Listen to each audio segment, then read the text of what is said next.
Hey guys, hi everyone, good morning, good afternoon, good evening, and I welcome you all to one shot marathon revision of one of the most important but a very small chapter, value of supply. एक ऐसा chapter दोस्तों जो कि 1.5 hours के अंदर along with questions practice complete हो जाएगा। लेकिन गाइस अगर आप इसका पैटर्न देखें इस चैप्टर का तो एवरी 5 अटेम्प्ट्स में 3 से 4 बार आपको इससे जुड़ा हुआ क्वेश्चन मिलेगा और ये वाला बहुत बार, एक दो बार नहीं, बहुत बार फर्स्ट मैंडेटरी क्वेश्चन में भी देखा गया है। तो इस चैप्टर को तो छोड़ना ही नहीं है गाइस। प्रैक्टिकल चैप्टर है, एंटरटेनिंग चैप्टर है, तो आप लोगों को बहुत मजा आएगा in value of supply. What are the features of this 90 minutes of session guys कि आपके पूरा सिलेबस है, सारे के सारे टॉपिक्स कवर्ड है इन रिलेशन टू सेक्शन 15, क्योंकि वैल्यू ऑफ सप्लाई हमारा सेक्शन 15 में आता है। दूसरा फुल्ली अमेंडेड है, कोई भी अलग से अमेंडमेंट्स करने की जरूरत नहीं है। क्वेश्चंस प्रैक्टिस है, हर एक प्रोविजन को पढ़ाने के बाद कुछ एग्जांपल लूंगा, कुछ स्टोरीज बताऊंगा, कुछ क्वेश्चंस करवाऊंगा, एमसीक्यूज होंगे। तो उससे क्या होगा ना, उस प्रोविजन में आपको ना थोड़ा सा कॉन्फिडेंस आने लगेगा और जब फुल फ्लेजेड क्वेश्चंस करेंगे after completion of the chapter, then you will be able to conquer the fear of this chapter guys. कोई भी एडवर्टाइजमेंट नहीं आएगा, not even a single ad will be played guys. Yes, हमारे को major loss of revenue होता है, लेकिन अगर उस वजह से आप लोगों का फ्लो ना टूटे, आप लोगों का फोकस बना रहे, तो प्रॉब्ली तराजू में तोला तो मैंने देखा कि फोकस बना रहे आप लोगों का, and you could complete the chapter in one go, that is much higher than the revenue that we will generate. तो मैंने इस वजह से अपनी टीम से बोलकर सारे वन शॉट मैराथन सीरीज में प्रमोशंस हटवा दिए, एडवर्टाइजमेंट हटवा दिए। लेकिन एक वादा आप लोगों से चाहिए होगा that you will have to share your feedback in the comment box after you are done with the chapter, and trust me, once you are done with the chapter you will say कि हाँ राठी जी actual में मजा आया, हमने नहीं सोचा था इतने कम टाइम में इतना कॉम्प्रिहेंसिवली हमारा रिविजन हो जाएगा along with questions practice. So this is all I have to say about this chapter. Let's get going. Every minute is so important. All the best. Value of supply ये chapter क्या बात करता है? ये कहता है भैया जो रेट ऑफ जीएसटी है वो 5% है, 18% है, 28%, that has to be divide on a value, तभी हम अमाउंट में जीएसटी निकाल पाएंगे। तो आज हमें वो वैल्यू निकालनी सीखनी होगी। कहते हैं GST is payable on ad valorem basis, मतलब परसेंटेज बेसिस पर निकाली जाती है, that is percentage of value of the supply of goods और services. It becomes important to know how to arrive at the value and on which tax is to be paid. Yeah, it becomes important to know how to arrive at the value on which the tax is to be paid. Next, value of supply of goods or services. कहते हैं section 15(1), the value of supply of goods or services or both shall be the transaction value. क्या बोला है दोस्तों?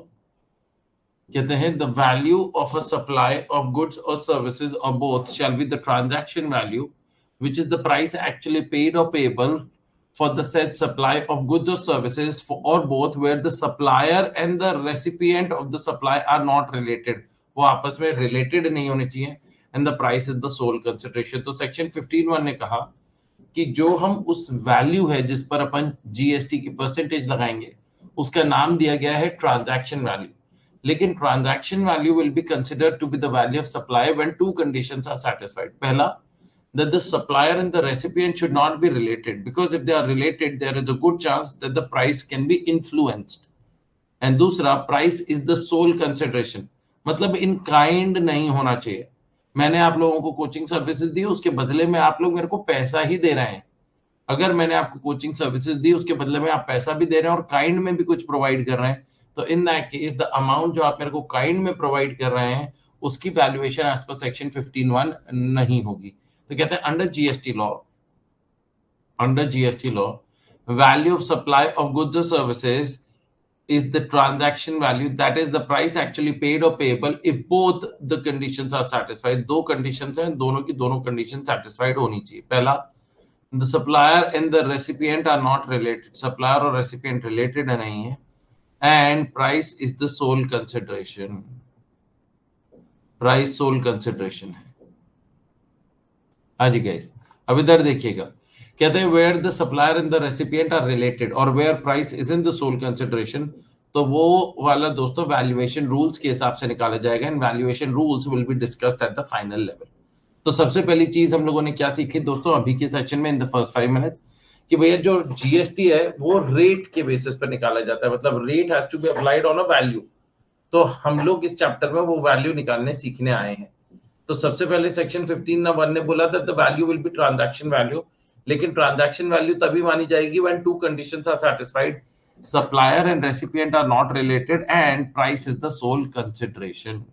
फिर section 15(2) पर पहुंचे तो सेक्शन 15(2) ने 5 इंक्लूजन्स बताए, 5 inclusion section 15(2)A to 15(2)E। तो एक एक पॉइंट को पढ़ते जाएंगे, उनका एनालिसिस करते जाएंगे, उनसे जुड़े हुए जो क्वेश्चंस एग्जांपल्स होंगे वो भी करते जाएंगे।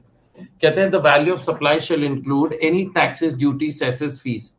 सर टैक्सेस जोड़ दिया जाएगा, टैक्स ही तो निकाल रहे हैं, वैल्यू निकालेंगे तभी तो जीएसटी जोड़ पाएंगे, और यहां आप हमसे कह रहे हैं कि टैक्सेस जोड़ दीजिए। Let me just help you out with the sentence first. Any taxes, duties, cesses, fees, and charges levied under any law for the time being in force other than this act.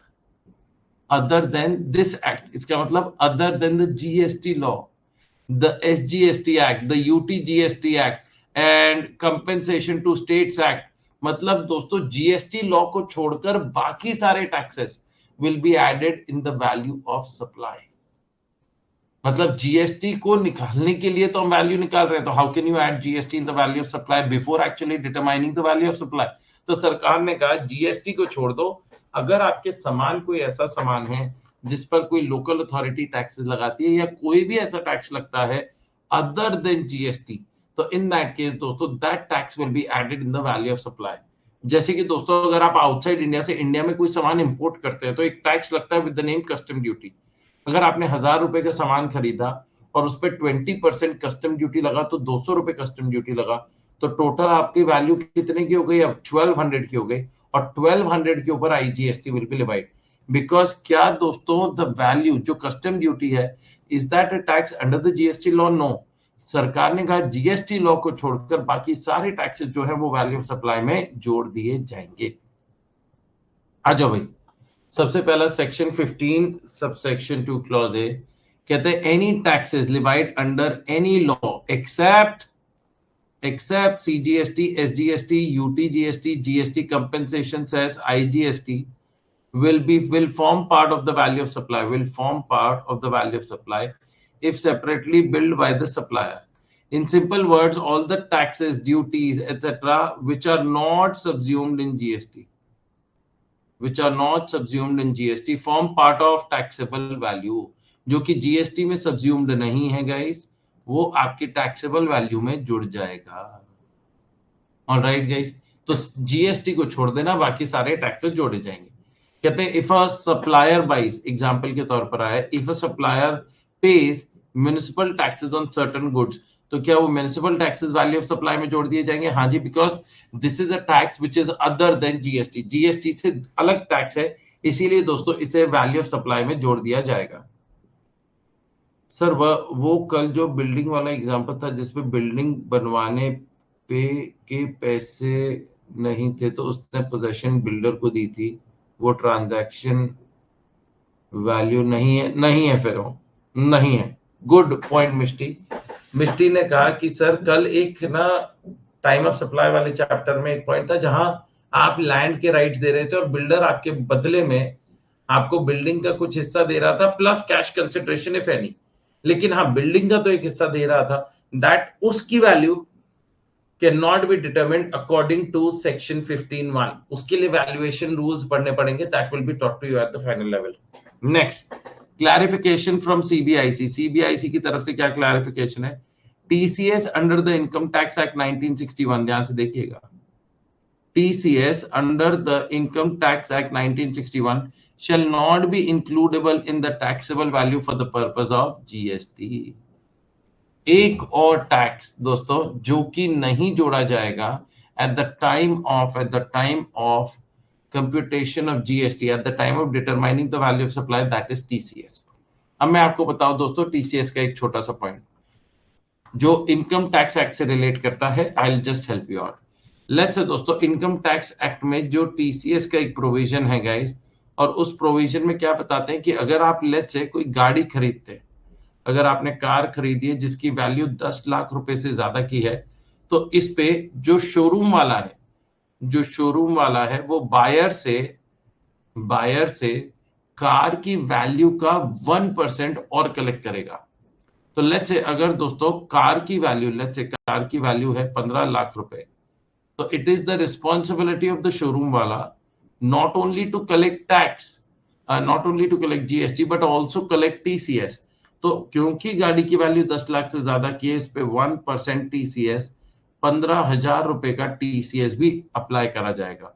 तो वो आपसे 15 लाख रुपए गाड़ी के तो ले ही रहा है, लेकिन क्या वो आपसे 15,000 रुपए का टीसीएस भी लेगा? The answer to which is yes. अब बात ये आती है कि आपको 15.15 लाख रुपीस तो देना ही देना है। अब जब जीएसटी निकालने की बात आएगी, लेट्स से अगर दोस्तों जीएसटी का जो रेट लग रहा है वो लग रहा है एट द रेट 18%, तो दैट 18% किस पर लगाना है गाइस? 18% किस पर लगाना है गाइस? 18% 15 लाख पे लगाना है, ना कि 15,000 पर। मतलब टोटल 15 लाख 15,000 पे नहीं लगेगा। The GST rate will only be applied, जो जीएसटी की रेट है वो टीसीएस वाले अमाउंट पर अप्लाई नहीं करेगी गाइस। जीएसटी की रेट 18% की will apply on 15 lakh rupees. तो 15 लाख रुपए का 15 लाख रुपीस का अगर अपन 18% देखें तो 2.7 लाख रुपीस आता है, 2.7 लाख रुपीस आता है। और अगर अपन इसे जोड़ के इक्वल्स टू कर दें तो 17,70,000 रुपीज आएगा, 17.7 लाख रुपीस नहीं, 1770 प्लस 15,000। तो आपको जो पूरी गाड़ी के लिए पैसा देना है दोस्तों, दैट इज 17,85,000। समझ में आया गाइस? मतलब जो टीसीएस लिवाई करा गया, टीसीएस पर जीएसटी कंपोनेंट नहीं होगा, because TCS is nothing but an advance form of income tax जो अपन बायर के से कलेक्ट करके अपन सरकार को पे कर देते हैं। और बायर जब अपनी फाइनल टैक्स लायबिलिटी निकालेगा तो अपनी फाइनल इनकम टैक्स लायबिलिटी में से 15,000 रुपए का टीसीएस वो माइनस कर लेगा, and the remaining amount is what he is gonna pay to the government. Alright guys, तो ये बहुत सिंपल सा पॉइंट था दोस्तों, इस चीज का ध्यान रखिएगा। ओके, आ जाओ भाई नेक्स्ट पॉइंट पर चलते हैं। एक एक करके इंक्लूजन्स खत्म करते जाएंगे, इंक्लूजन्स के बाद एक्सक्लूजन्स और हमारा चैप्टर खत्म, फिर उसके बाद क्वेश्चंस प्रैक्टिस। कहते हैं any amount that the supplier is liable to pay, supplier को पे करना चाहिए था in relation to such supply but which has been incurred by the recipient, जिस पर खर्चा किसने उठा लिया है? रेसिपिएंट ने उठा लिया, of the supply and not included in the price actually paid or payable for the goods or services or both. What is the government trying to signify out here guys? सरकार ने कहा, कहते हैं an amount of expenditure which the supplier was supposed to borne, however that expenditure has been borne by the recipient. उसका example लेता हूं। Let's say supplier और recipient के बीच में 1 लाख रुपए का कॉन्ट्रैक्ट होता है प्लस जीएसटी दौरान। In order to provide services to the recipient, supplier ने किसी थर्ड पार्टी से सर्विसेज ली, बट थर्ड पार्टी जो सर्विस प्रोवाइड कर रहा था उसने कहा भैया जैसे ही मैं सर्विस प्रोवाइड करूंगा I want the payment to be released. जब थर्ड पार्टी ने सर्विस दी तो उस टाइम आसपास सप्लायर नहीं था, तो उसने रेसिपिएंट से पैसे ले लिए। उसने किससे पैसे ले लिए? रेसिपिएंट से पैसे ले लिए। लेट्स से 30,000 रुपीज रेसिपिएंट ने पे कर दिया on behalf of the supplier to the third party. तो जब रेसिपिएंट सप्लायर को पेमेंट करेगा तो क्या वो 1 लाख रुपीस प्लस जीएसटी पे करेगा? नहीं, वो कितना पे करेगा? 70,000 रुपए प्लस जीएसटी। लेकिन क्या जो जब जीएसटी लगना है वो 70,000 पे लगना है या 1 लाख पर ही लगना है? ये क्वेश्चन है। तो सरकार ने उस पर क्लैरिटी दी कि भैया जो आपने 30,000 पे करे हैं, ये 30,000 आपने सप्लायर के बिहाफ पे कर दिए। समझ में आ रहा है दोस्तों? That you have paid 30,000 on behalf of the supplier, लेकिन आपका और सप्लायर के बीच में जो कॉन्ट्रैक्ट है वो तो 1 लाख रुपए का ही है ना। अब क्योंकि आपने 30,000 on behalf of the supplier third party को दे दिए थे, तो अब आप सप्लायर को फॉर द गुड्स और the services as the case में भी आप 70,000 रुपए दोगे, लेकिन जीएसटी 70,000 पर नहीं लगेगा, क्योंकि जीएसटी दोस्तों लगना है ऑन द कॉन्ट्रैक्ट वैल्यू। तो इसीलिए सरकार ने क्या बोला, any amount that the supplier is liable to pay in relation to such supply but has been incurred by the recipient, ये खर्चा किसने उठाया दोस्तों? रेसिपिएंट ने उठा लिया है, of the supply and not included in the price actually paid or payable for the goods or services or both. Clear हुआ गाइस? इस पर आ जाइए गाइस, सेक्शन 15(2)(b कहते हैं a supplier may need to incur various expenses in order to make a particular supply of goods और services in the normal course. He would pay these amounts and they would form part of the value that he charges from the customer, that is the recipient. However, if the customer makes direct payment, जो recipient है, यहाँ पर जो customer है दोस्तों वो कौन है? Recipient. If the recipient makes direct payment of some of such liabilities of the supplier to the third parties, the supplier shall not include this amount in his bill. Supplier इस amount को अपने bill में नहीं जोड़ेगा. It would still form part of the value of supply. वो आपकी value of supply में जोड़ा जाएगा. ऑलराइट गाइस, क्योंकि वो कहीं ना कहीं वैसे जो इनवॉइस रेज होना चाहिए वो 1 lakh plus GST thereon का होना चाहिए, लेकिन वो पेमेंट कितना रिसीव करेगा? वो पेमेंट नेट अमाउंट का ही रिसीव करेगा. A point to note here is the amount paid by the recipient to third parties will be added to the value under this clause only when the supplier is under contractual liability. Payment contractually supplier को pay करना था to make such payment to such third parties and the said payment is in relation to the supply. वो इसी supply से जुड़ा हुआ है. अब देखिए गाइस, ये वाला क्वेश्चन करिए. क्वेश्चन करेंगे ना तो आपको मतलब एग्जाम्पल करेंगे ना तो आप लोगों को बिल्कुल क्लियर हो जाएगा गाइस. पढ़िए गाइस, कहते हैं रतन टाटा कॉन्ट्रैक्ट्स T2, ये हमारा दोस्त T2 है, to conduct a dealers meet for a lump sum consideration of 6 lakh rupees. तो T2 is basically an event manager और उसको 6 लाख रुपए दिए जाएंगे, उसको डीलर की मीटिंग लगवानी है. T2 is an event manager. T2 कौन है? इवेंट मैनेजर है.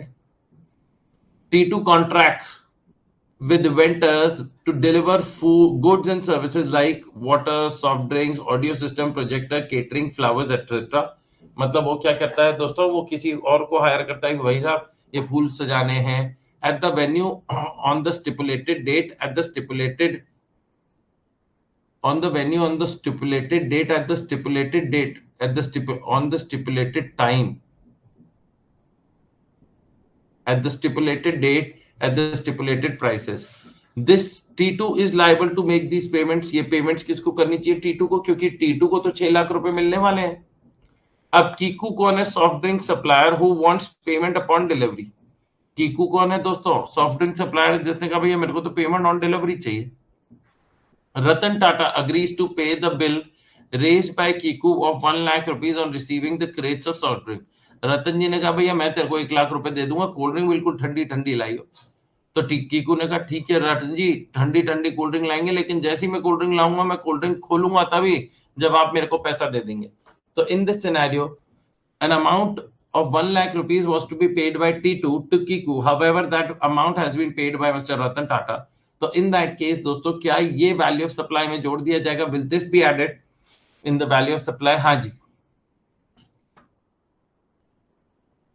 Ratan Tata made the payment of 5 lakh rupees to T2. However, 1 lakh would be added to the value of service provided by T2 to Mr. Ratan Tata for payment of GST. तो value of supply कितने की रहेगी? 6 लाख रुपए की ही रहेगी, चाहे 1 लाख रुपए T2 ने पे कर दिए, रतन जी ने पे कर दिया ऑन बिहाफ ऑफ T2.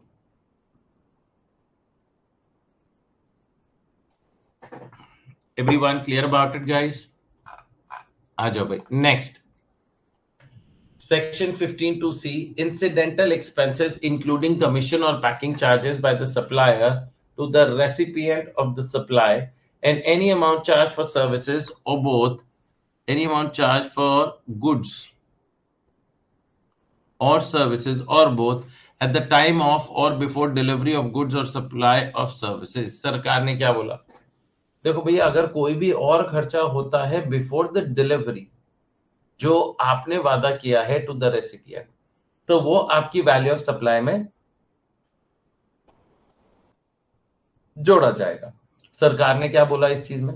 सरकार ने कहा कि भाई साहब अगर आपने जो सामान भेजना है उसकी स्पेशल पैकिंग करनी है तो स्पेशल पैकिंग की कॉस्ट, अगर कोई भी इंसिडेंटल एक्सपेंसेस होते हैं तो वो सारी चीजें वैल्यू ऑफ सप्लाई में जोड़ दी जाती हैं. आ जाओ भाई. कहते हैं incidental expenses like commission, packing, weighment charges, designing charges, etc. incurred by the supplier or anything else done by the supplier in relation to the supply at the time of or before the delivery of goods or services of before the delivery of goods or supply or services must be added to value. कोई भी packing charges, commission charges, designing charges, weighment charges, weighment मतलब weigh करने के charges, तो in that case क्या वो आपके value of supply में जोड़ दिए जाएंगे? हाँ जी। अब बात आती है ये वाले पॉइंट से जुड़ा हुआ, इस वाले पॉइंट से जुड़ा हुआ दोस्तों पहले भी क्वेश्चन आ चुका है, and I will not be surprise अगर आगे भी क्वेश्चन है। देखो, एक होता है कि भैया मैंने आपको सामान बेचा है, लेकिन सामान का भाड़ा आप उठाओगे। लेट्स से अगर दिल्ली से सामान चंडीगढ़ जा रहा है विद थ्रू अ ट्रक, तो who is supposed to bear the expenses of the freight? Generally the recipient. Practical जिंदगी में बताओ, जो खरीदार होता है उसको भाड़ा पे करना होता है। तो मेरा क्या काम था कि भैया मैं ट्रक में सामान चढ़वा दूंगा, अच्छे से पैक करवा दूंगा, लेकिन ट्रक का भाड़ा मैं नहीं दूंगा। ट्रक का भाड़ा मैं नहीं दूंगा। ट्रक का भाड़ा कौन देगा दोस्तों? ट्रक का भाड़ा विल बी पेड बाय कौन देगा दोस्तों? It will be paid by the recipient. Okay guys, तो इन दैट केस दोस्तों जो ट्रक का भाड़ा है, क्या should that be added in the value of supply? The answer is no. इसे बोलते हैं ex factory basis. Ex factory basis भैया मेरी रिस्पॉन्सिबिलिटी मेरी फैक्ट्री तक। अगर ट्रक में मैंने सामान चढ़ाया और ट्रक फैक्ट्री से निकला, 1 किलोमीटर बाद ही उसका एक्सीडेंट हो गया, तो मैं उस सामान को उठाने भी नहीं जाऊंगा। मेरी रिस्पॉन्सिबिलिटी थी कि भाई साहब ट्रक मेरी फैक्ट्री से सुरक्षित रवाना हो जाए, उसे बोलते हैं एक्स फैक्ट्री बेसिस। तो in that case outward freight transit insurance, क्या ये दोस्तों कंपोजिट सप्लाई का हिस्सा है? द आंसर इज नो, क्योंकि कंपोजिट सप्लाई में सप्लाई ऑफ गुड्स होता है, प्लस इंश्योरेंस एक्सपेंसेस होते हैं, प्लस फ्रेट चार्जेस होते हैं। लेकिन मैंने तो हाथ खड़े कर दिए, तो भैया मेरा आउटवर्ड फ्रेट और ट्रांजिट इंश्योरेंस से कोई मतलब नहीं। समझ में आया गाइस? तो in that case, the outward freight and transit insurance will not be added in the value of supply. However, guys, अगर दोस्तों थोड़ा ध्यान से सोच समझ के बताइएगा, अगर गाइस मैंने ये कमिटमेंट कर दिया कि मैं सामान अपनी फैक्ट्री नहीं, रेसिपिएंट की फैक्ट्री तक पहुंचवाऊंगा। रेसिपिएंट मेरे से कहता है राठी जी देखो आपने मुंह मांगा दाम मांगा है, मैंने निगोशिएशन नहीं करा, लेकिन आपकी रिस्पॉन्सिबिलिटी बननी चाहिए कि सामान मेरे यहां तक, सामान मेरी फैक्ट्री तक पहुंचना चाहिए। ऑलराइट गाइस, तो कहते हैं outward freight and transit insurance, कहते हैं where the supplier agrees to deliver the goods at the buyer's premises and arranges for transport, the contract of supply becomes a composite supply. उसे क्या बोलते हैं? Composite supply बोलते हैं। The principal supply being the supply of goods. प्रिंसिपल सप्लाई क्या है दोस्तों? The supply of goods. Therefore, outward freight becomes part of the value of the composite supply, and GST is payable thereon at the same rate as applicable to the relevant goods. मतलब जहां पर मैंने responsibility ली थी कि भैया मैं अपनी factory नहीं, मैं तुम्हारी फैक्ट्री तक पहुंचाऊंगा, तो तुम्हारी फैक्ट्री तक किए गए सारे खर्चे वैल्यू ऑफ सप्लाई में जुड़ जाएंगे, जिसमें composite supply will be the supply of goods and the rate of goods will apply to transit insurance and outward freight. However, if the contract for supply is on X factory basis, इसका क्या मतलब है भैया कि मेरा सामान मेरी factory से निकलते ही मेरी रिस्पॉन्सिबिलिटी खत्म। तो in that scenario guys, where buyer pays the outward freight, the same will not be included in the value of supply of goods. वो आपकी वैल्यू ऑफ सप्लाई में नहीं जोड़ा जाएगा, क्योंकि उसमें खर्चा मुझे उठाना ही नहीं है। Everyone clear about it guys? क्या सबको ये पॉइंट क्लियर हुआ? थर्ड वाला पॉइंट है ना? आ जाओ भाई। डी पॉइंट, इंटरेस्ट और लेट फीस। ये तो अपन लोग जानते ही हैं दोस्तों, इंटरेस्ट और लेट फीस। क्या दोस्तों ये भी आपके वैल्यू ऑफ सप्लाई में जोड़ा जाता है? हाँ जी। If the interest, late fees, penalty, by whatever name you call it as, अगर आपको कोई भी एडिशन इन द वैल्यू मिलता है, वो भी वैल्यू ऑफ सप्लाई में जोड़ा जाता है, जिसके बारे में एक छोटी सी चर्चा अपन लोगों ने पहले भी करी थी गाइस, कि ये जो इंटरेस्ट है या ये लेट फीस पेनल्टी है, इसको अपन इंक्लूसिव ऑफ जीएसटी मानते हैं, क्योंकि अपने में इतनी हिम्मत नहीं होती कि जो इंसान इतना मुश्किल से परेशान होकर इंटरेस्ट, लेट फीस, पेनल्टी दे रहा है, उससे हम अलग से जीएसटी चार्ज करें। तो अगर क्वेश्चन में कुछ नहीं बोला है कि the value is inclusive of GST और एक्सक्लूसिव ऑफ जीएसटी, तो interest late fees penalty will be considered to be inclusive of GST. लेकिन अगर क्वेश्चन में बोलते that all amounts given above are exclusive of taxes, then फिर interest late fees penalty पर भी interest charge नहीं करा जाएगा। आ जाओ गाइस, ये आ गया सेक्शन 15(2)(d). कहते हैं the value for a supply will include not only the base price but also the interest late fees penalty for delay in payment. The supply for such interest late fees penalty is the date on which such amount is received by the supplier. ये अपन लोगों ने कल के chapter में सीखा था कि भाई साहब time of supply for addition in value is the date on which such addition in the value is received. Further, since such charges are an addition in the value of supply, some rate of tax as applicable on the main supply of goods or services are applicable on such charges as well. कहते हैं since such changes are an addition in the value of supply। क्या दोस्तों ये जो interest rate है, ये जो interest का कंपोनेंट है, क्या ये इंक्लूसिव है? हाँ जी। और जो रेट ऑफ जीएसटी है जो गुड्स पे लग रहा है या जो सर्विसेज पे लग रहा है वही इंटरेस्ट पे चार्ज किया जाएगा। आइए गाइस एग्जांपल करते हैं। Mister Lakhoti sold goods worth 3 lakh rupees plus GST at the rate 5% to mister Titu with the condition that he will make payment within 1 month. वो 1 महीने के अंदर अंदर पेमेंट कर देगा। Failing to do so will attract interest at the rate 2% per month. T2 made the payment after 3 months। तो वो कितने महीने लेट हो गया? 1 महीने का क्रेडिट पीरियड दिया गया था। He made the payment after 3 months, तो is late by 2 months। तो 2 महीने का, ध्यान से देखिएगा। Therefore इधर देखिएगा 3 months and therefore paid interest at the rate 4% along with 3,12,000 rupees। अब दोस्तों ये जो 4% निकाला वो 3 लाख का आपने 4% निकाला। Interest of 12,000 rupees, that is 3 lakh into 4%, 12,000 रुपए shall be paid by T2। वो T2 पे करेगा। अब in this scenario guys, in this case क्या आपका जो GST है वो includable है in the amount? The answer is yes। तो आपका जो अमाउंट था दोस्तों 12,000 रुपीज का इंटरेस्ट into 5% डिवाइड बाय 105, तो आपका कितना निकल कर आएगा? 12,000 into 5 divide by 105, 12,000 into 5 divide by 105 निकल कर आता है 571 रुपीज। ये आपका जीएसटी कंपोनेंट आ गया। तो अगर इंटरेस्ट विदाउट जीएसटी लेना है गाइस तो आपको कैलकुलेट करने का बहुत ही आसान तरीका बताता हूं guys, and that is 12,000 rupees into 100 divide bye 105, तो आपका निकल कर आ जाएगा guys 11,429। All right guys, everyone clear about it? हाँ या ना? अब इसमें एक पॉइंट ये भी आ सकता है दोस्तों, थोड़ा सा ध्यान से देखिएगा। इसमें ये पॉइंट भी आ सकता है, बहुत अच्छा सा पॉइंट बताता हूं कि जब लाखोटी भाई ने इनवॉइस रेज किया, ध्यान से देखिएगा, लाखोटी भाई ने इनवॉइस रेज किया तो इनवॉइस में जो गुड्स की वैल्यू थी गाइस, गुड्स की वैल्यू थी वो तो 3 लाख रुपए शो हुई गाइस। उस पर दोस्तों जीएसटी लगा एट द रेट 5%, 15,000 रुपए, 15,000 रुपीज। तो 3 लाख का 15%, 15,000 रुपए, और टोटल 3 लाख का 5%, 15,000 रुपए, टोटल निकल कर आता है 3,15,000, 3,15,000 रुपीज आपका टोटल वैल्यू निकल कर आती है।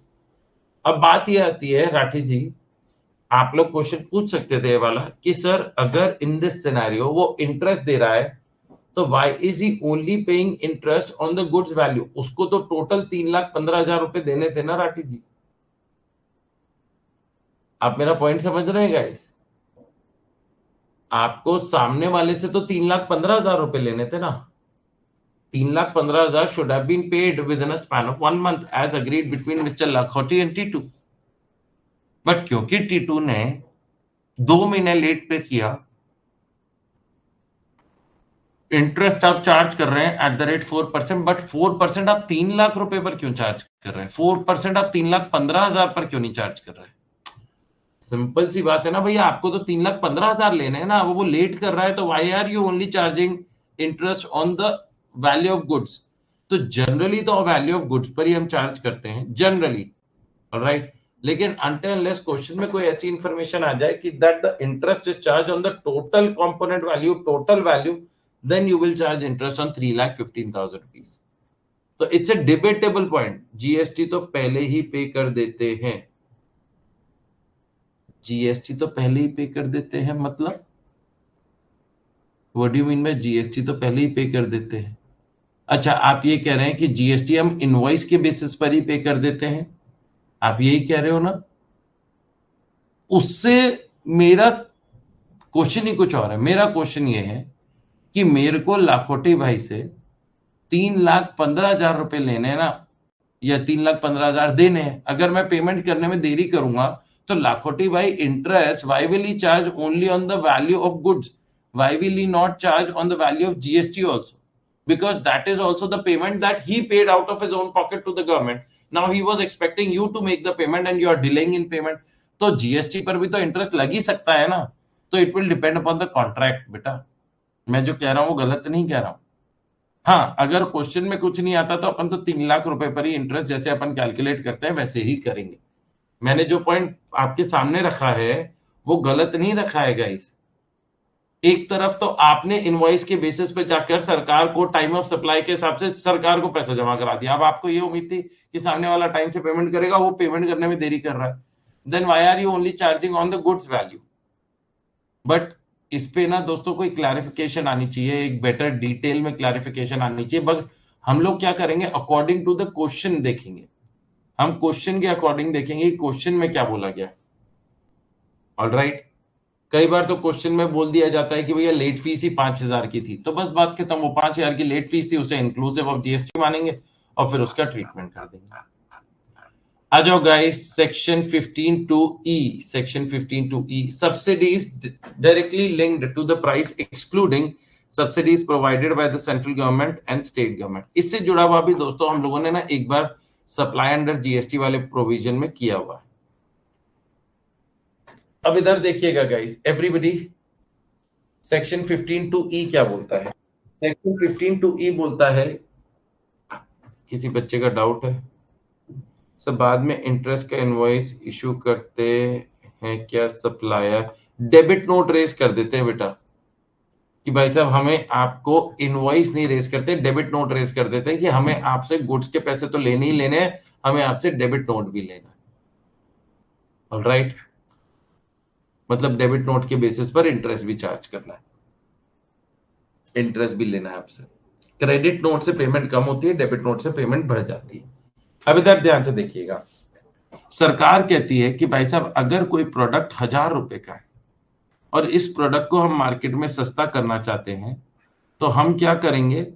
सरकार अगर आपको सब्सिडी देती है, ध्यान से देखिएगा, एक प्रोडक्ट 1,000 रुपए का मार्केट में प्लस जीएसटी दे रहा हूं, but in order to reduce the price of the product सरकार आपको सब्सिडी देती है, सेंट्रल गवर्नमेंट, स्टेट गवर्नमेंट अगर आपको सब्सिडी देती है लेट्स से ऑफ 400 रुपीज, तो अब आप सरकार, अब आप जनता को कितना में बेचने के लिए तैयार हो? आप 600 रुपए में। आपने कहा भैया मेरे को तो प्रोडक्ट के 1,000 रुपए मिलने चाहिए, अब मेरे को 1,000 रुपए कहीं से भी आके मिल जाए तो मैं तो प्रोडक्ट दे दूंगा। तो सेंट्रल गवर्नमेंट, स्टेट गवर्नमेंट ने कहा कि भाई साहब 400 रुपए, 400 रुपीज का आपका ये प्रोडक्ट के लिए हम सब्सिडी देंगे आपको, तो सो दैट मार्केट में प्रोडक्ट जो आम जनता उसके लिए सस्ता हो सके। तो 600 रुपए पर, 600 रुपए पर सरकार ने क्या बोला, इस पर आपको जीएसटी पे करना होगा eight the rate 18%। Let's say, तो इन दैट केस सरकार ने कहा कि अगर जीएसटी की रेट 18% है तो 600 पर आप 18% निकाल दीजिए, 108 रुपए आया आपका टोटल। तो टोटल कितना निकल कर आएगा? इस टोटल कितना निकल कर आया? 708 रुपया निकल कर आया। तो सरकार ने कहा क्योंकि सब्सिडी हमने दी थी तो हम रेडी थे कि प्रोडक्ट की प्राइस को हम कम करना चाहते थे या कम करवाना चाहते थे, then GST will be levied on the price after the subsidy. लेकिन दोस्तों अगर यही सब्सिडी 1,000 रुपए का प्रोडक्ट था, अगर यही सब्सिडी 400 रुपए की सब्सिडी, ये किसने दी है दोस्तों? ये 400 रुपए की सब्सिडी किसने दी है? Non government. अब आपने कहा भैया मेरे को तो 400 का मिल गया है तो मैं तो 600 रुपए का आज भी मार्केट में बेचने के लिए तैयार हूं, मैं क्यों मना करूंगा, मेरे को तो 1,000 रुपए चाहिए। अब मेरे को गवर्नमेंट आके सब्सिडी दे या कोई कोई चैरिटेबल ऑर्गेनाइजेशन आके सब्सिडी दे, कोई नॉन गवर्नमेंट एनजीओ आके सब्सिडी दे, मेरे को क्या फर्क पड़ता है? मेरे को 1000 रुपए दिलवा भैया मेरे प्रोडक्ट के, तो 400 रुपए मेरे को नॉन गवर्नमेंट सब्सिडी मिली, तो मैं मार्केट में इसे भी 600 का बेचने के लिए तैयार था। तो मोदी जी क्या कहते हैं, कह रहे यार हमने तो सब्सिडी देना बंद कर दी तुम्हें, अब जब हमने सब्सिडी देना बंद कर दी तो तुम 600 का क्यों बेच रहे हो, तब तो तुम 1000 का बेचोगे ना। तो कहते हैं अरे आपने बंद कर दी लेकिन किसी और ने सब्सिडी दी है मेरे को। अरे कह रहे हैं किसी और की वजह से हम अपने जीएसटी का नुकसान क्यों करें? Everybody understanding? पहले वाले केस में जब हम सब्सिडी दे रहे थे, सेंट्रल गवर्नमेंट सब्सिडी दे रही थी, तो in that case central government was also ready to reduce the burden of GST. However अब ये जो 400 रुपए की सब्सिडी मिल रही है सरकार द्वारा नहीं मिल रही है, तो सरकार कहती है भैया कोई और तुम्हें आके पैसा दे जिसकी वजह से हमारे प्रोडक्ट का वैल्यू थोड़े ना कम होगा या हमारे जीएसटी का कंपोनेंट थोड़े ना कम होगा। तो यहां पर दोस्तों जो जीएसटी लगाया जाएगा, the GST that will be levied at the rate 18%, not on 600 but on 1000 rupees. So for the purpose of determining the value of supply, for the purpose of calculating the GST amount, तो 1000 रुपए पर 18% 180 रुपए का GST होगा, total निकल कर आएगा 780 rupees, 780 रुपए। क्या ये वाला पॉइंट क्लियर हुआ guys? Is everybody understanding this point? Is everybody getting my point? Yes और नो? तो इधर क्या बोला है सरकार ने इधर बोला है, कहते हैं subsidy is a sum of money given to keep the price of a service और commodity low. If the subsidy is given to the state और central government, the lower the price after adjusting the subsidy is the value. If the subsidy is given by a person or entity other than the state or central government, it does not lower the value. अगर किसी और ने subsidy दी है तो उससे हमारी value कम नहीं होगी। The non-government subsidy is added to the value of supply who receives the subsidy. तो guys, for the purpose of कि भैया ये 18% किस पे लगाया जाएगा, तो हमने नॉन गवर्नमेंट सब्सिडी को इस 600 रुपए में वापस जोड़ दिया। तो हमारे को क्वेश्चन में क्या दिया जाएगा, 600 रुपए दिया जाएगा, हमारे को क्वेश्चन में 400 रुपए दिया जाएगा, तो हम इन दोनों को ऐड कर कर वैल्यू ऑफ सप्लाई निकालेंगे। ऑलराइट गाइस, आईसीआई एग्जांपल करिए गाइस फटाफट। The selling price of a notebook, selling price of a notebook कितने की है guys? Sir interest and value received होने के बाद सप्लायर इनवॉइस इशू करता है क्या? इंटरेस्ट के लिए तो पहले डेबिट नोट रेज करेगा ना बेटा, और अगर करता है तो इंटरेस्ट पे जो जीएसटी लगा उसका भी आईटीसी रेसिपिएंट यूज कर सकता है। अगर वो अपन ना नेक्स्ट चैप्टर में देखेंगे, एक पॉइंट आएगा ब्लॉक्ड क्रेडिट और conditions for taking ITC, and if all the conditions for taking the benefit of ITC is satisfied, because जो इंटरेस्ट होता है मैं आपको बताऊं वो आपके सप्लाई का ही एक हिस्सा होता है जिसमें composite supply is the supply of goods. Alright guys, तो जो आपने इंटरेस्ट पे किया है उसका फिर इंटरेस्ट का दर्जा नहीं रह जाता, वो दर्जा हो जाता है गुड्स का, क्योंकि आपने गुड्स की पेमेंट करने में देरी कर दी, इसलिए आपने गुड्स के 5 लाख नहीं 5,10,000 दिए, इस तरीके से बात करी जाती है। तो फिर आपको पूरा आईटीसी मिलेगा, आपको 5,10,000 से जुड़ा हुआ आईटीसी मिलेगा, ठीक है ना। आ जाओ भाई, the selling price of a notebook is 50 rupees. For notebooks sold to students in government school, a company uses its CSR funds to pay the seller 30 rupees so that the student can pay only 20 rupees per notebook.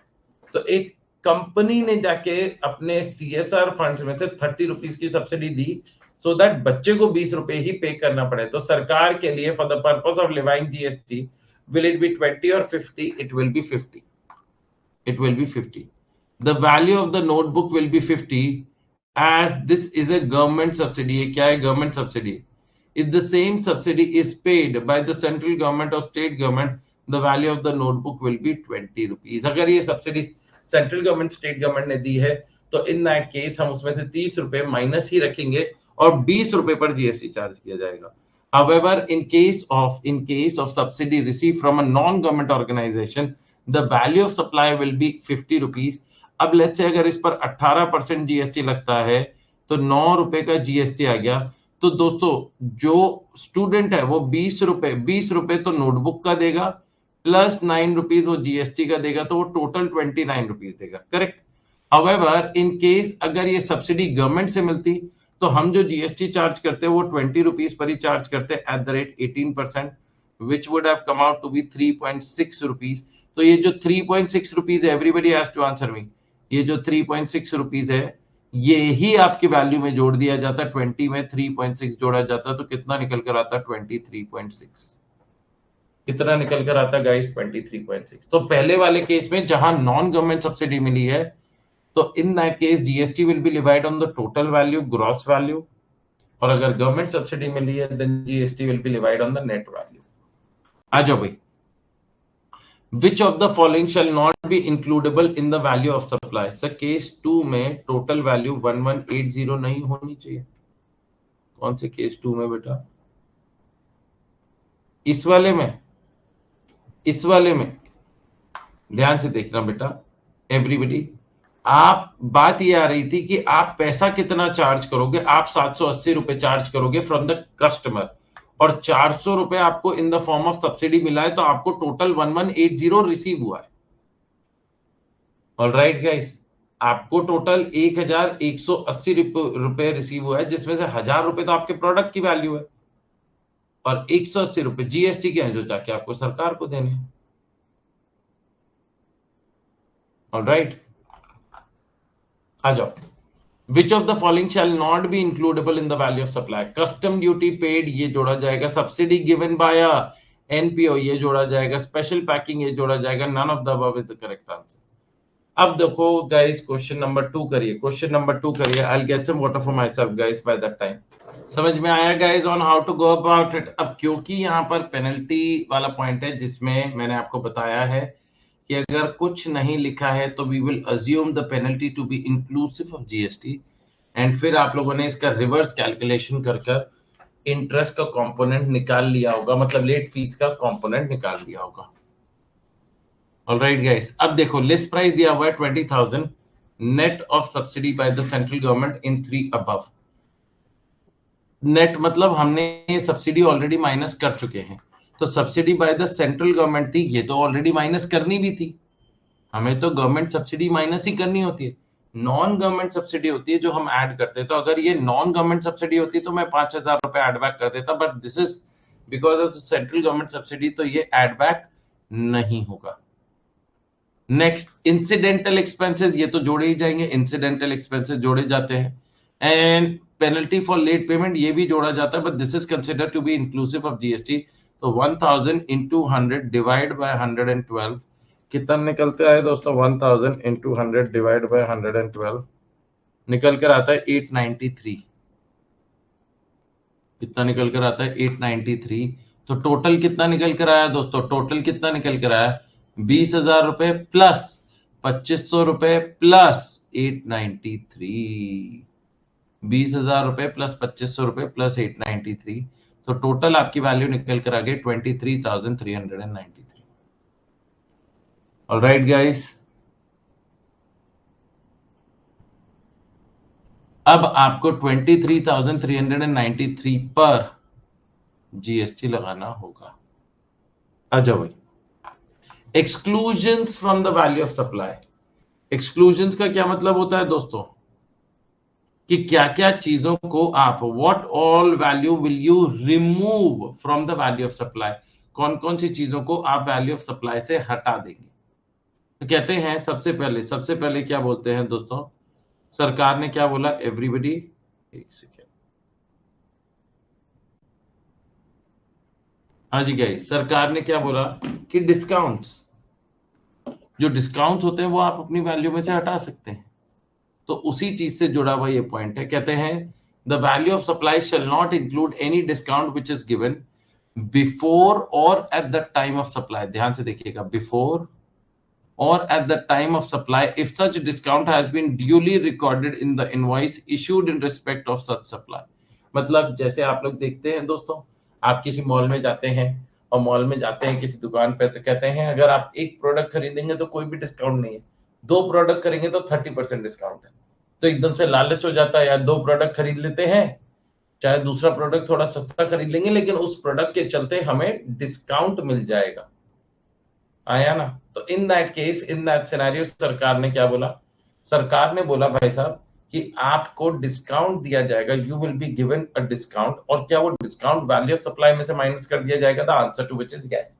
तो अगर आपने पहला product खरीदा 2000 का, दूसरा product खरीदा 1000 का, तो 3000 रुपए का प्रोडक्ट हुआ। बट सरकार, वो दुकान वाले ने क्या बोला था, हम 30% डिस्काउंट देंगे। तो 3000 में से अपन 30% माइनस कर लेंगे, बचेगा 2100, और 2100 पर GST will be levied, because this discount was known before the invoice was being raised.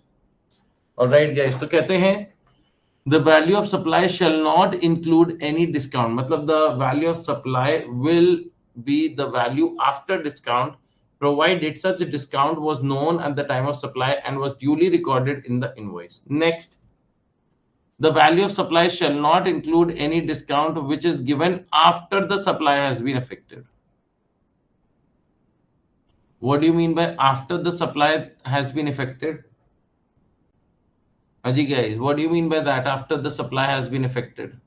मतलब this is like a cash discount Rathi जी। जी हाँ, this is like a cash discount. अब कैश डिस्काउंट का पॉइंट समझाने के लिए एक छोटा सा एग्जांपल लेता हूं दोस्तों यहाँ पर, तो आप लोगों को क्लियर हो जाएगा। लेट्स से दोस्तों, मैं आपका होस्ट और दोस्त श्रेय राठी, और मैंने कोई सामान बेचा, मैंने कोई गुड्स बेचे दोस्तों, या सर्विसेज दी, व्हाटएवर, 1 लाख रुपए की, और उस पर दोस्तों जीएसटी लगा दिया एट द रेट 18%। 1 लाख का 18% कितना निकल कर आता है? 18,000 रुपए। तो टोटल वैल्यू 1,18,000 रुपए की हो गई, जो मुझे रेसिपिएंट से वसूलना है। Now in that case, in that scenario, recipient क्या बोलता है? एवरीबॉडी, बहुत सिंपल सी बात है दोस्तों, रेसिपिएंट क्या बोलता है? रेसिपिएंट कि राठी जी कोई डिस्काउंट नहीं दोगे क्या? मैंने कहा यार देखो, वैसे ही तो मैं बहुत प्रोडक्ट सस्ते दाम में बेचता हूं, लेकिन आप अगर इतना डिस्काउंट की बात कर रहे हैं, तो आप अगर मेरे को पेमेंट कर देते हैं अगले 10 दिन के अंदर अंदर, तो 5% डिस्काउंट आपके लिए, 5% आप कम पे कर देना मेरे को। मैंने क्या बोला? If the payment is made with in 10 days. तो क्या दोस्तों, एट द टाइम जब ये इनवॉइस रेज हो रहा था, तब क्या हमारा अग्रीमेंट बन गया कि if you make the payment with in 10 days of the date of invoice, then I will grant you with the 5% discount. Recipient कहता है ठीक है भैया, मैं कोशिश करूंगा कि पैसे अरेंज कर लूं, अगर पैसे अरेंज होंगे तो 10वें दिन आकर आपको पैसा कर दे जाऊंगा, लेकिन 5% का डिस्काउंट लूंगा, पूरा नहीं दूंगा। मैंने कहा हाँ बिल्कुल सर। अब दोस्तों रेसिपिएंट 10th डे पर आ गया गाइस, कह रहे राठी जी लीजिए, मैं चेकबुक लेकर आ गया हूं, अब मेरे को बताइए कितनी पेमेंट करनी है, मैं चेक इशू कर दूं आपके नाम पे। तो मैंने क्या बोला था, भैया मैं आपको 5% का डिस्काउंट दूंगा। तो 1 लाख रुपए पर सरकार ने क्या बोला, 1 लाख रुपए पर 5% का डिस्काउंट होगा दोस्तों, लेस 5% होगा गाइस।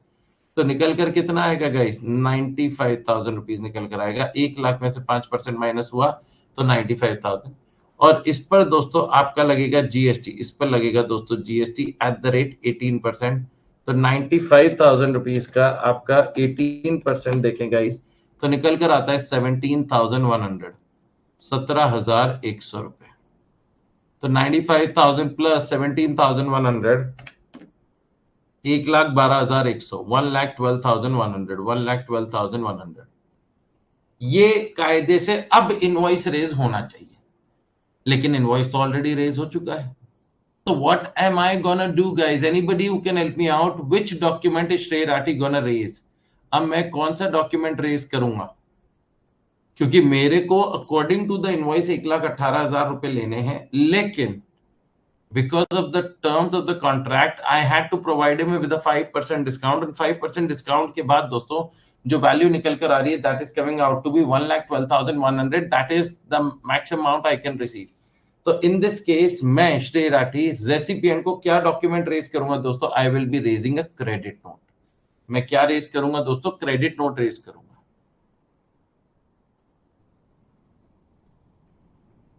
क्या रेज करूंगा दोस्तों? Credit note. Everyone clear about it? कि भाई साहब 5,000 रुपए के वैल्यू के गुड्स की वैल्यू कम हो गई, 5,000 की वैल्यू की गुड्स कम हो गई, गुड्स की value plus GST at the rate 18% इस पर 900 रुपए, तो टोटल निकल कर आता है 5,900 रुपए। अब आपको मुझे कम पे करने, 5,900 is what you have to pay me less as compared to the invoice value। तो जो सामने वाला इनवॉइस वो चेक काटेगा, वो मेरे लिए चेक का वैल्यू क्या होगी दोस्तों? चेक की वैल्यू होगी विल बी 1,12,100 रुपीज। अब सरकार ने कहा कि राठी जी, हम ये जो 5% वाला डिस्काउंट है ये हम तभी देंगे, इसकी दो कंडीशन है। पहली कंडीशन कि भैया ये टर्म्स ऑफ अग्रीमेंट में लिखा हुआ था and this discount can be linked invoice wise, ये इनवॉइस वाइज निकाला जा सकता है और क्योंकि टर्म्स ऑफ एन एग्रीमेंट में लिखा हुआ था।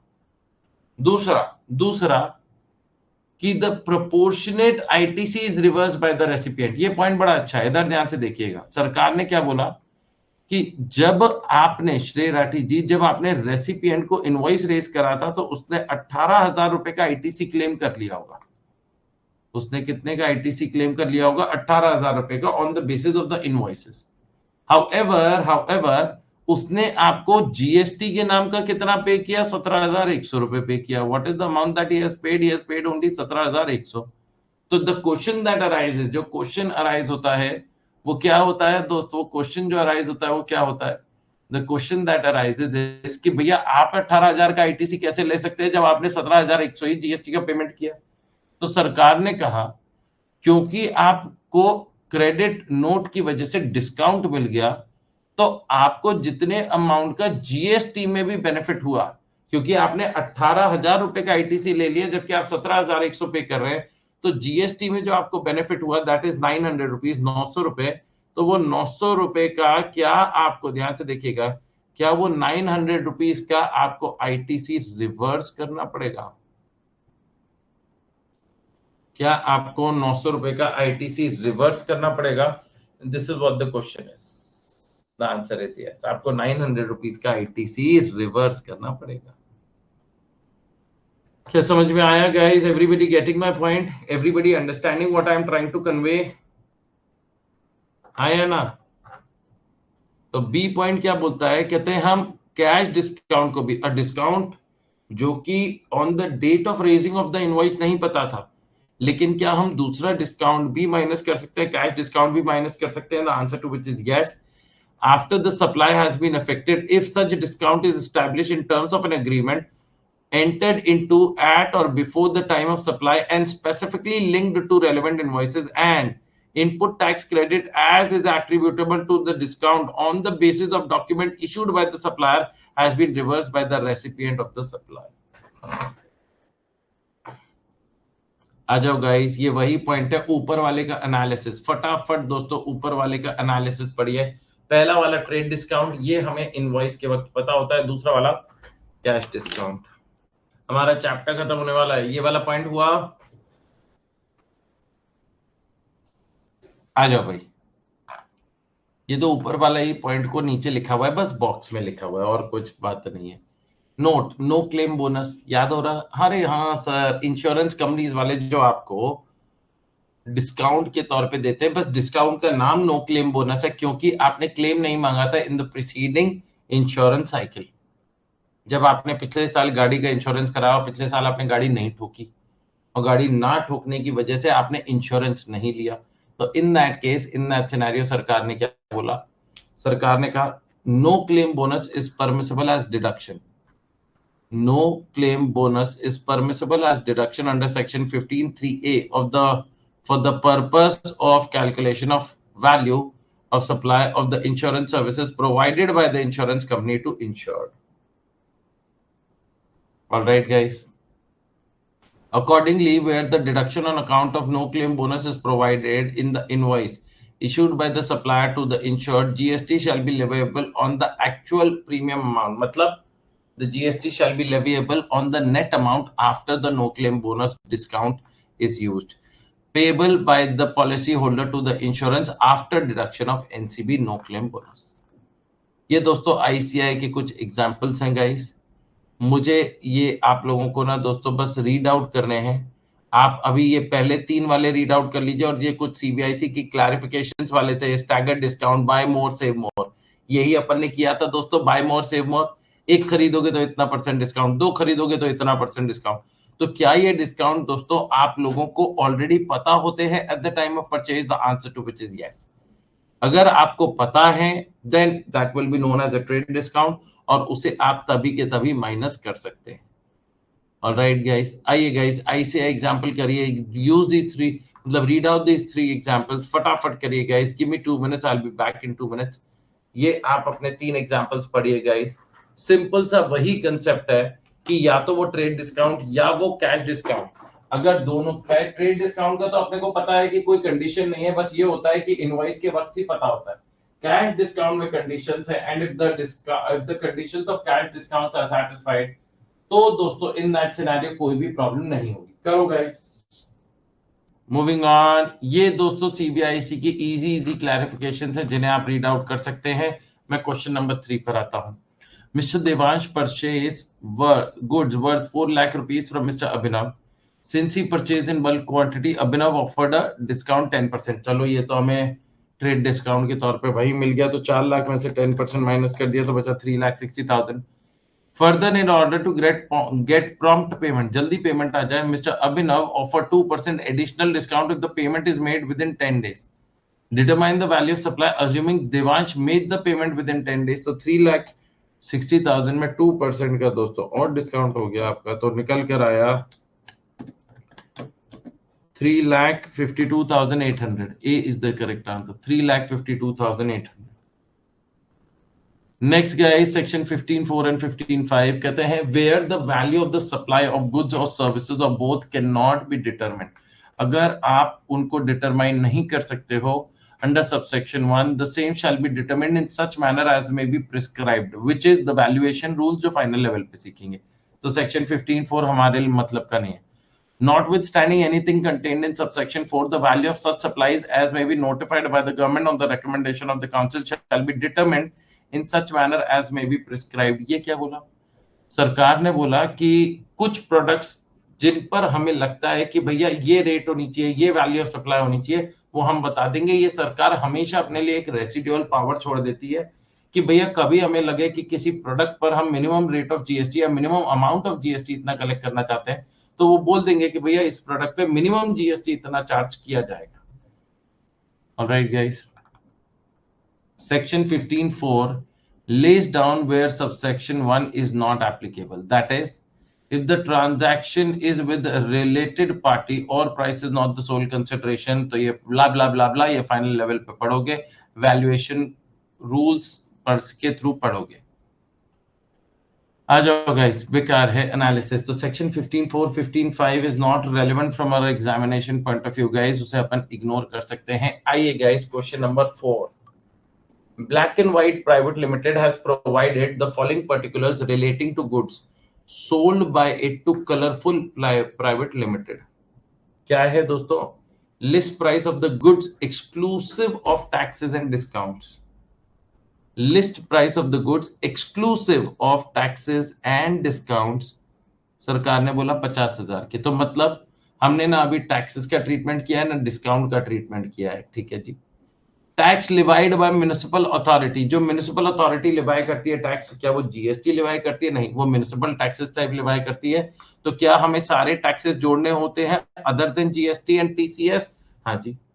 CGST, SGST chargeable on the goods, ये नहीं जोड़ा जाएगा, ये जीएसटी नहीं जोड़ा जाएगा। Packing charges not included in the price above, तो ये जोड़ देंगे। तो अभी तक 5,000 और 1,000 जुड़ा है। अब नीचे का पैराग्राफ देखते हैं, कहते हैं black and White Private Limited received 2,000 as subsidy from an NGO.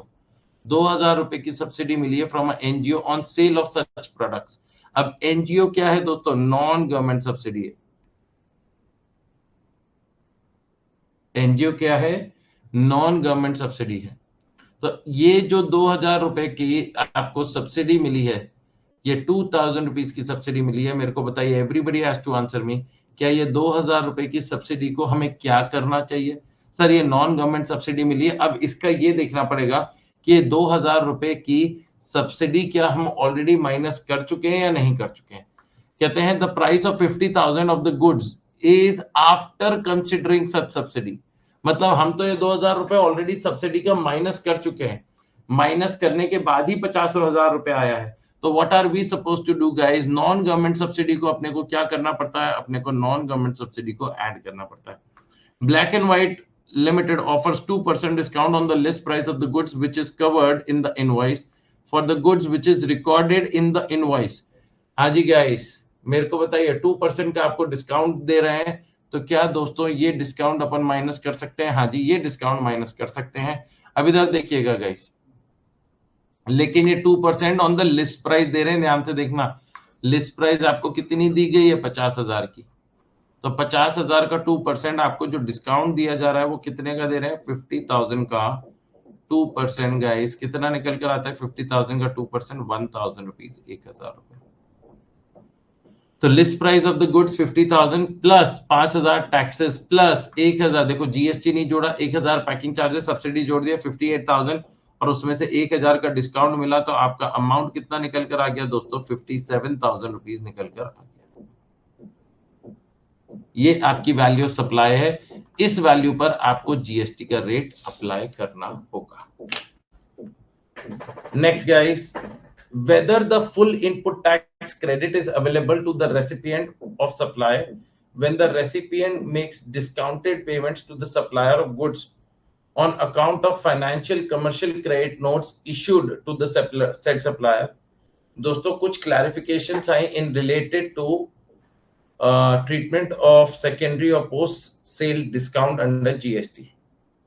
दोस्तों कुछ डिस्काउंट ऐसे होते हैं जिनका इनवॉइस से लेना देना नहीं होता, और अगर वो उनका इनवॉइस से लेना देना नहीं था, मतलब अग्रीमेंट में ऐसा नहीं लिखा था, तो in that case, in that scenario, that discount, that post sale discount आपके अपने वैल्यू ऑफ सप्लाई में से माइनस कर सकते हैं। The answer to which is a big no, आप माइनस नहीं कर सकते। द क्वेश्चन दैट अराइजेस, दोस्तों जो क्वेश्चन अराइज होता है इस सिचुएशन में वो ये है कि जब सामने वाला आपसे कोई डिस्काउंट मांगता है after the supply has happened, but क्योंकि ये डिस्काउंट ओरिजिनल इनवॉइस से लिंक्ड नहीं था, तो क्या हम दोस्तों नॉर्मल क्रेडिट नोट रेज करते हैं? नहीं, then we raise a commercial credit note. Commercial credit note से हमने सामने वाले को ये तो बोल दिया कि भैया हम तुम्हें 2,000 का, 5,000 का, 10,000 का डिस्काउंट दे रहे हैं, लेकिन उसमें जीएसटी कंपोनेंट पर कोई इंपैक्ट नहीं आता, उस पर जीएसटी कंपोनेंट पर कोई इंपैक्ट नहीं आता। समझ रहे हैं गाइस? तो इन दैट केस जब जीएसटी कंपोनेंट पर कोई इंपैक्ट नहीं आया, तो क्या रेसिपिएंट को अपने रिवर्स करने की जरूरत है आईटीसी को? नहीं, उसको कोई भी आईटीसी रिवर्स करने की जरूरत नहीं है। Alright guys, everyone clear about it? Sir हम बाद में 10,440 वैल्यू ऑफ सप्लाई में ऐड करेंगे बस, मतलब ये वाले आप 10,440 की बात कर रहे हैं। CGST SGST chargeable on the goods 10,440, ये बेटा this is the taxes that you must have paid eight the time of purchase.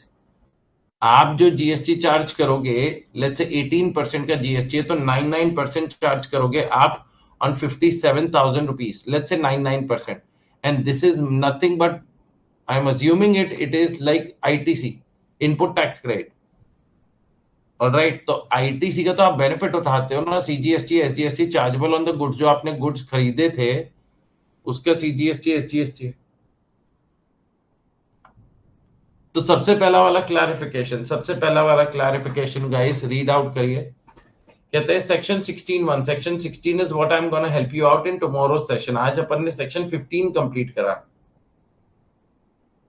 तो section 16(1) of the CGST act 2017 provides that every registered person, हर एक registered person shall be entitled to take credit, उसे ITC का benefit मिलेगा। Every registered person shall be entitled to take credit of input tax charge on any supply of goods or services or both which are used or intended to be used in the course or furtherance of his business.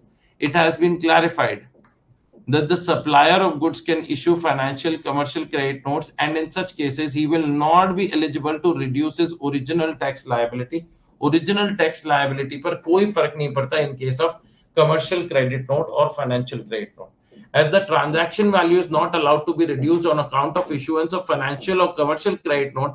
Accordingly, the tax charge from the recipient would also not get reduced. उससे कोई tax liability reduce नहीं होगी, GST पर कोई impact नहीं आएगा, और जब जीएसटी उसने कम दिया नहीं तो वो रिवर्स क्यों करेगा? Thus, it is clarified that the recipient will not be required to reverse the ITC attributed to the discount provided on the basis of financial commercial credit note issued by the supplier, as there is no reduction in the original transaction value of the supplier, and accordingly, corresponding tax liability would also not get reduced. Next, guys, issue.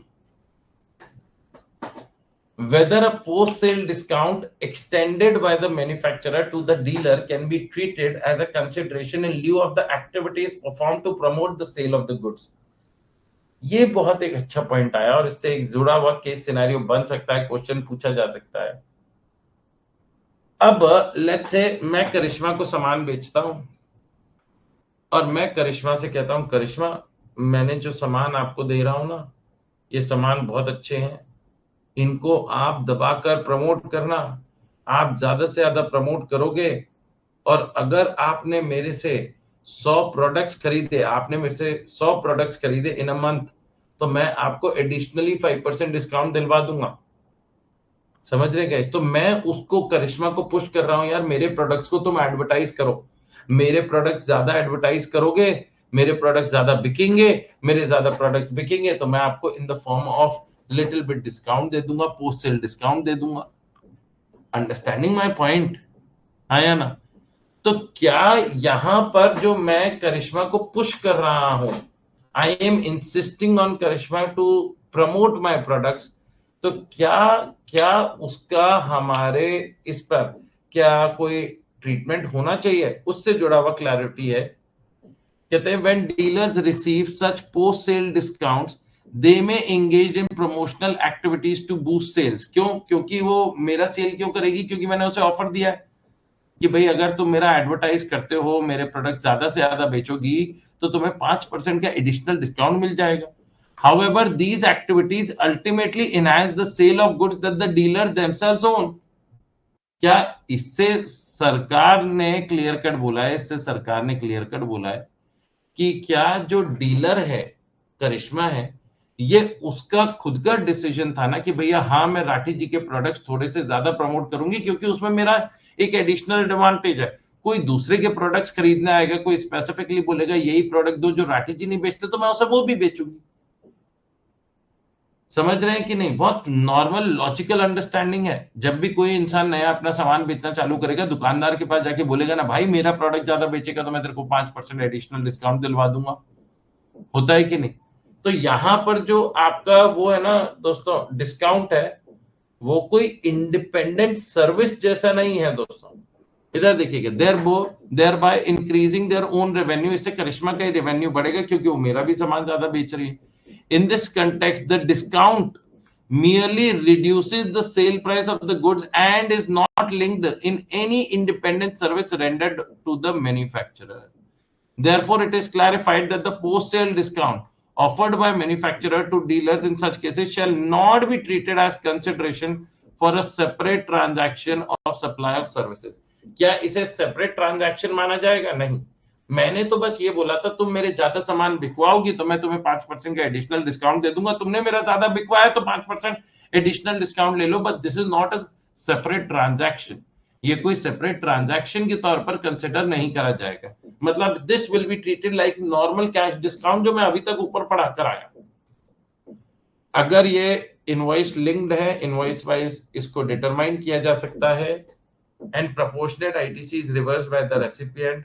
आप ये जो post sale discount है आप इसे minus कर सकते हैं। लेकिन सरकार ने कहा however GST would be leviable, GST लेवाई किया जाएगा दोस्तों in cases where a dealer undertakes specific sales promotional activities such as advertising campaigns, co-branding, customization services, special sales drive, exhibition arrangements or customer support services, etc. only when such services are explicitly stated in the agreement. अब मैंने कहा कि मैं आपको discount दिलवा रहा हूं इन products पर, लेकिन उसके बदले में आपको प्रमोशनल एक्टिविटीज करनी पड़ेंगी। जैसे कि मेरा एक बहुत बड़ा सा बैनर अपनी दुकान के बगल में लगाना पड़ेगा। होता है कि नहीं दोस्तों? मैं आपको डिस्काउंट दिलवा रहा हूं, लेकिन मेरी आपको एडवर्टाइजमेंट करनी पड़ेगी। जो भी आएगा आपकी दुकान में पहले उसको बैनर नजर आना चाहिए। तो क्या यहां पर आप सामने वाले से एक एडिशनल काम भी करवा रहे हो? आप अपने प्रोडक्ट्स को एडवर्टाइज करवा रहे हो, हाँ या ना? क्या यहां पर आप अपने प्रोडक्ट्स को एडवर्टाइज करवा रहे हो? तो यहां पर जो डिस्काउंट चार्ज किया जा रहा है दोस्तों, क्या वो अपनी एक इंडिपेंडेंट वैल्यू लेकर आ रहा है? क्योंकि भैया मैं तुम्हें कह रहा हूं कि मैं तुम्हें सामान कम दाम का दूंगा, या मैं तुम्हें कोई डिस्काउंट दिलवा दूंगा क्योंकि तुम मेरी ब्रांडिंग कर रहे हो, तो इन दैट केस क्या उसको फिर एक तरीके से एडवर्टाइजमेंट सर्विसेज ही मानी जाएगी, which the dealer is providing to the manufacturer. Understanding my point? पहले वाले पॉइंट में तो मैंने कहा भैया तुम ज्यादा बिकवाओगे तो तुम्हारा फायदा ही फायदा है, ज्यादा बिकवाओगे तो प्रॉफिट तो कमाओगे, डिस्काउंट के तौर पर और बेनिफिट मिल जाएगा, कम पैसा देना पड़ेगा, जैसे बोलते हैं पोस्ट सेल डिस्काउंट। तो वो तो ऊपर वाला जो पहला पैराग्राफ है ये तो बिल्कुल कैश डिस्काउंट जैसा है दोस्तों। सेक्शन 15 सबसेक्शन 3 क्लॉज बी वाला अप्लाई करना है। नीचे वाले केस में कह रहे हैं कि भैया हम डिस्काउंट तुम्हें तब दिलवाएंगे जब तुम हमारे प्रोडक्ट्स को एडवर्टाइज करोगे। तो भैया ये तो एक तरीके का बिल्कुल क्लियर कट कंसिडरेशन हो रहा है, आप सामने वाले से काम करवा रहे हो, इसीलिए उसको सामान देते वक्त उसको थोड़ा सा सस्ते दाम में, एडिशनली सस्ते दाम में दे रहे हैं। तो क्या नीचे वाले केस में एडवर्टाइजमेंट आ गया? हाँ जी, with a clearly defined consideration payable for such a supply. In such cases the dealer provide a distinct service, एक अलग तरीके की सर्विस दे रहा है, अदर देन ऑब्वियसली दोस्तों गुड्स तो वो खरीद ही रहा है मैन्युफैक्चरर से, to the supplier and accordingly GST would be chargeable. फिर क्या उस पर जीएसटी लगेगा? हाँ जी, फिर उस पर जीएसटी लगेगा। Everyone clear about it guys? This brings us to the end of the chapter guys. हमारा यहां पर चैप्टर खत्म होता है गाइस। छोटा सा चैप्टर था दोस्तों, that has now been taken care of. हमारा वो छोटा सा चैप्टर खत्म हो गया है, एंड आई होप अभी तक आप लोगों को किसी भी चीज में कोई प्रॉब्लम ना आई हो। मैं दोस्तों आप लोगों के साथ कुछ क्वेश्चंस करवाना चाहता हूं, देखते हैं दोस्तों कुछ अच्छे क्वेश्चंस। क्वेश्चन नंबर 18 एमटीपी सितंबर 2024 सीरीज नंबर 1 का आया हुआ क्वेश्चन। अब इधर देखिएगा, कहते हैं गुरु enterprises Delhi, a registered taxpayer made a taxable supply to Y Limited Delhi for a price of 10 lakh rupees excluding any tax or discount. Excluding any tax or discount guys, कोई tax discount नहीं है, 10 लाख रुपए की value. It received a price linked subsidy of 1,10,000 rupees from Jiva Enterprises Private Limited. कितने की subsidy मिली? 1,10,000 की मिली। जीवा enterprises private limited मतलब एनजीओ से सब्सिडी मिली है। अगर ये 1,10,000 रुपए हम ऑलरेडी माइनस कर चुके हैं तो ये 1,10,000 रुपए एड बैक कर दिए जाएंगे, क्योंकि नॉन गवर्नमेंट सब्सिडी माइनस करना अलाउड नहीं है। तो हमें ये पता लगाना पड़ेगा दोस्तों कि जो 10 लाख की प्राइस है ये आफ्टर सब्सिडी है, बिफोर सब्सिडी है। The price of 10 lakh is after considering such subsidy, मतलब हम 1,10,000 रुपए ऑलरेडी माइनस कर चुके हैं, एंड जो हमें माइनस नहीं करना चाहिए था तो ये वाला अमाउंट एड बैक कर दिया जाएगा। Further after delivery of the goods to Y limited, Guru enterprises arrange post delivery inspection of goods and charge 10,000 for the same. क्या दोस्तों ये आपकी वैल्यू ऑफ सप्लाई में जोड़ा जाएगा? नहीं। एक बार अगर डिलीवर हो गई, डिलीवरी करते वक्त पोस्ट सप्लाई तक है, मतलब इंस्पेक्शन हो रहा है, कोई प्रॉब्लम नहीं है। एक बार आपने हैंड ओवर कर दिया, भैया अब तुम जानो, तुम्हारी मशीन जाने, तुम जानो, तुम्हारा प्रोडक्ट जाने, उसके बाद किए गए खर्चे आपके वैल्यू ऑफ सप्लाई में नहीं जोड़े जाएंगे। Next, in respect of above, Guru Enterprises had procured some raw material from X Limited for which it owed 25,000. The said amount was directly paid by Y Limited to X Limited. और वाह भैया, मुझे बताइए दोस्तों, यहां पर जो payment है वो Y Limited ने कर दी X Limited को on behalf of Guru enterprises limited. क्या ये वैल्यू ऑफ सप्लाई में जोड़ी जाएगी? हाँ जी, this will be added in the value of supply. The payment of consideration for above supply was delayed and an interest of 20,000 in lump sum. Lump sum मतलब एक hint और दे दी कि भैया this is inclusive of GST was charged by Guru Enterprises.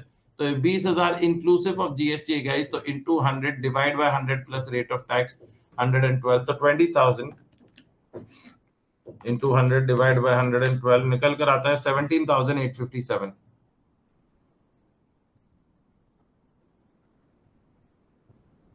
17,857. क्या clear हुआ guys? ये आपका जोड़ दिया गया, ये देखो 17,857. ये देखो 1,10,000 की नॉन गवर्नमेंट सब्सिडी जोड़ी, पोस्ट सप्लाई को नहीं जोड़ेंगे. 25,000 रुपए का payment made by the recipient on behalf of the supplier and 17,857. ये आपकी वैल्यू आ गई गाइस, उस पर जीएसटी. आ जाओ गाइस, PYQ में 2023 का क्वेश्चन. ओहो, करेंगे guys. Would you like to give it a shot by yourself? Question number 17. एक बार अपने आप से कोशिश करिए guys. Mr. Jayesh, a registered supplier in Mumbai, received the following amounts in respect of various activities undertaken by him during the month of October. हाँ जी guys, और इसने 5 सर्विसेज प्रोवाइड करी. डिटेल्स ऑफ इनपुट सर्विसेज मतलब ये services उसने ली हैं. And in this case guys, you are required to compute gross value of supplies on which GST is to be paid by Jayesh. Jayesh को कौन से अमाउंट पर GST पे करना है वो हमें निकालना पड़ेगा. ध्यान से देखिएगा, बड़ा इंटरेस्टिंग पॉइंट है.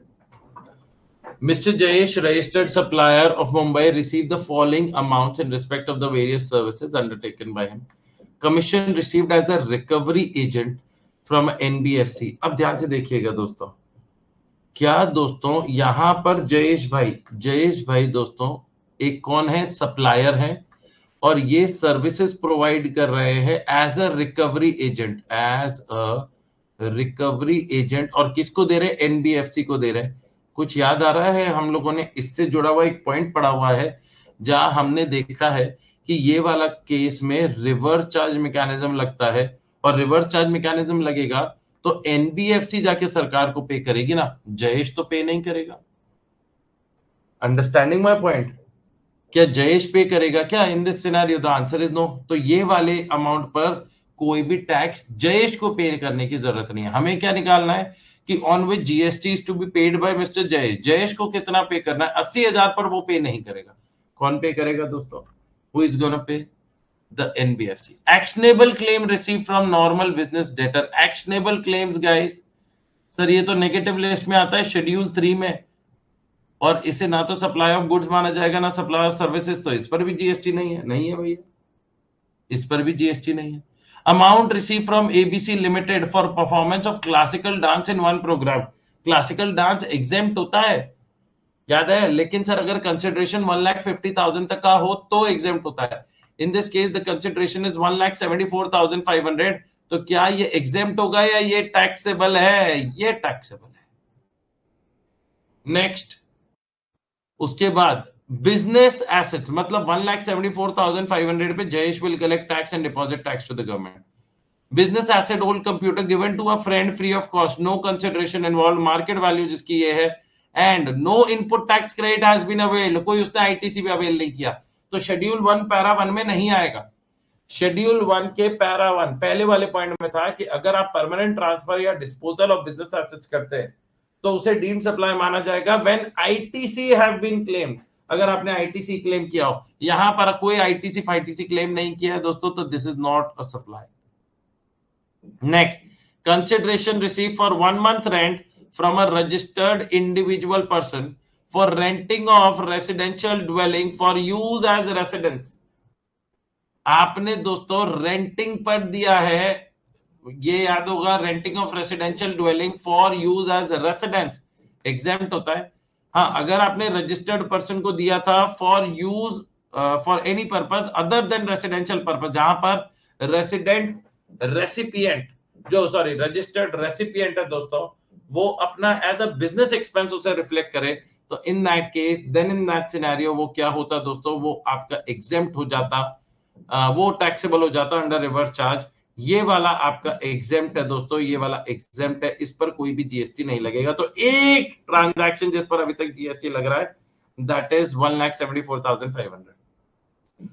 अब आते हैं डिटेल्स ऑफ इनपुट सर्विसेज। क्या उसने भी कोई सर्विसेज ली है? हाँ जी, एक अनरजिस्टर्ड जीटीए से for various consignment of transportation, each consignment in a single carriage was less than 1450। इससे कोई फर्क नहीं पड़ता, ये वाली पहले लिमिट मैटर करती थी, अब कोई लिमिट मैटर नहीं करती। अगर आपने, क्योंकि ये जयेश भाई खुद रजिस्टर्ड पर्सन है, तो ये 7 स्पेसिफाइड रेसिपिएंट्स की कैटेगरी में आते हैं। और जीटीए ने तो क्लियर कर बोल दिया, भैया मैं अनरजिस्टर्ड हूं, मेरे से जीटीए जीएसटी की कोई उम्मीद नहीं करना। तो क्या 15,100 रुपए पर रिवर्स चार्ज मैकेनिज्म में जयेश को ही टैक्स पे करना पड़ेगा? The answer is yes. Understanding my point guys? तो दो चीजों पर जयेश को टैक्स देना, एक 174,500 और एक 15,100। अच्छा क्वेश्चन था ना गाइस, अ गुड क्वेश्चन यार, मुझे तो अच्छा लगा। आओ भाई क्वेश्चन नंबर 16 करिए, पीवाईक्यू नवंबर 2021 का आया हुआ क्वेश्चन, ये भी बड़ा अच्छा क्वेश्चन है। क्वेश्चन नंबर 16 करिए। क्वेश्चन नंबर 16 करने के लिए आपको 4 मिनट का टाइम दिया जाएगा।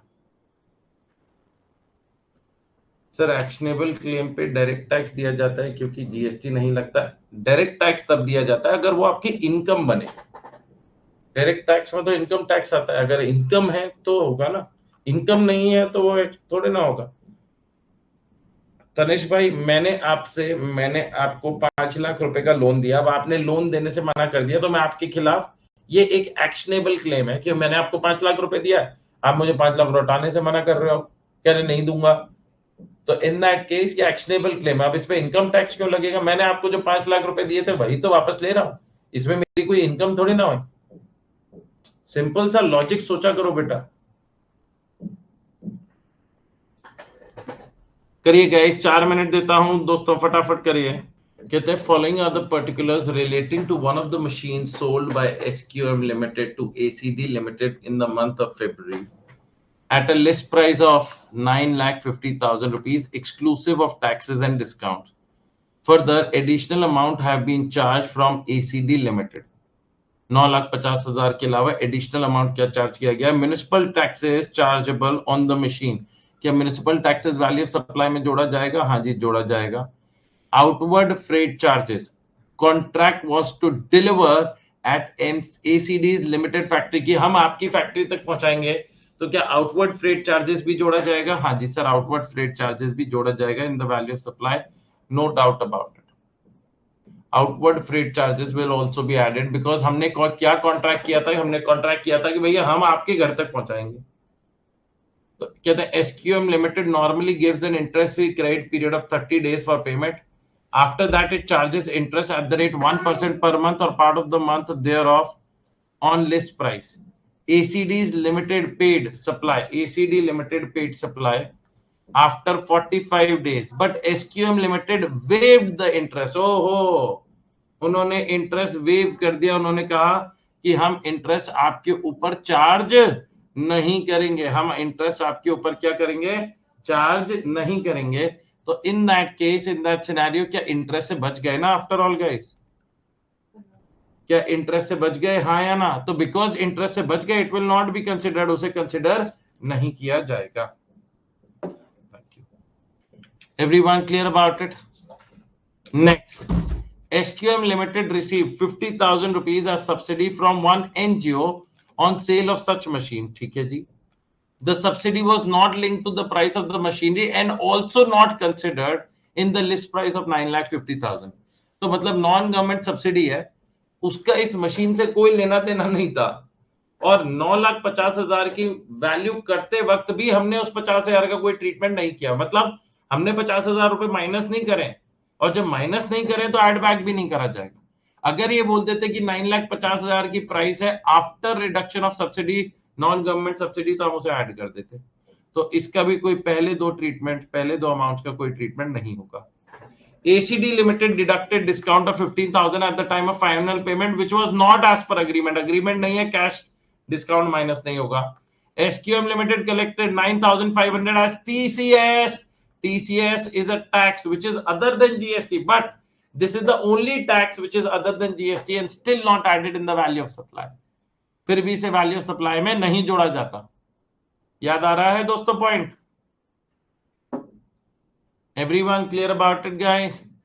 So in that case, in that scenario, guys, what is gonna be the value of supply?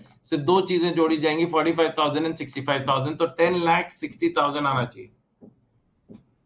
Tanish 1045 क्यों आ रहा है? 15,000 का डिस्काउंट दे दिया जिसमें क्लियरली लिखा है नॉट एज पर अग्रीमेंट।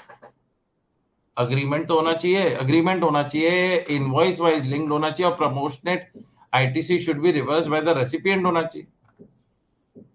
क्या बात कर रहा है बेटा?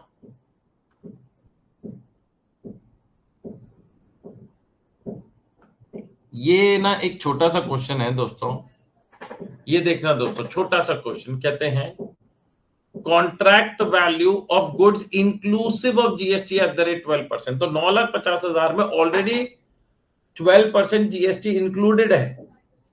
तो क्या दोस्तों ये अपन 12% माइनस कर सकते हैं? क्या ये 12% आप माइनस कर सकते हो? मतलब माइनस करोगे, हटाओगे वैल्यू ऑफ सप्लाई में से? हाँ, क्योंकि जीएसटी नहीं जोड़ा जाता है वैल्यू ऑफ सप्लाई में। तो ये हमने 9,50,000 इंटू 12 डिवाइड बाय 112 किया तो निकल कर आया 1,01,786। ये आप 9,50,000 में से माइनस करेंगे। अब उसके अलावा दोस्तों, उसके अलावा the above value of goods include the following charges. Okay, जो अबव वैल्यू है 9,50,000 में हमने ये ऑलरेडी इंक्लूड कर रखा है। Packing and handling charges, assembling, pattern making charges and testing charges. ये इंसिडेंटल एक्सपेंसेस होते हैं, ये इंसिडेंटल एक्सपेंसेस होते हैं। और ये इंसिडेंटल एक्सपेंसेस क्या हम ऐड करते हैं? हाँ जी, और ये ऑलरेडी एडेड है तो इनका भी कुछ नहीं करना। Next, transport charges paid by recipient on behalf of the supplier has not been included in the contract value. कहते हैं transport charges paid by the recipient on behalf of the supplier. हाँ, ये जोड़ा जाएगा। Any amount which the supplier was liable to pay but borne by the recipient, guys। क्या दोस्तों ये जोड़ा जाएगा? 7,500। हाँ जी,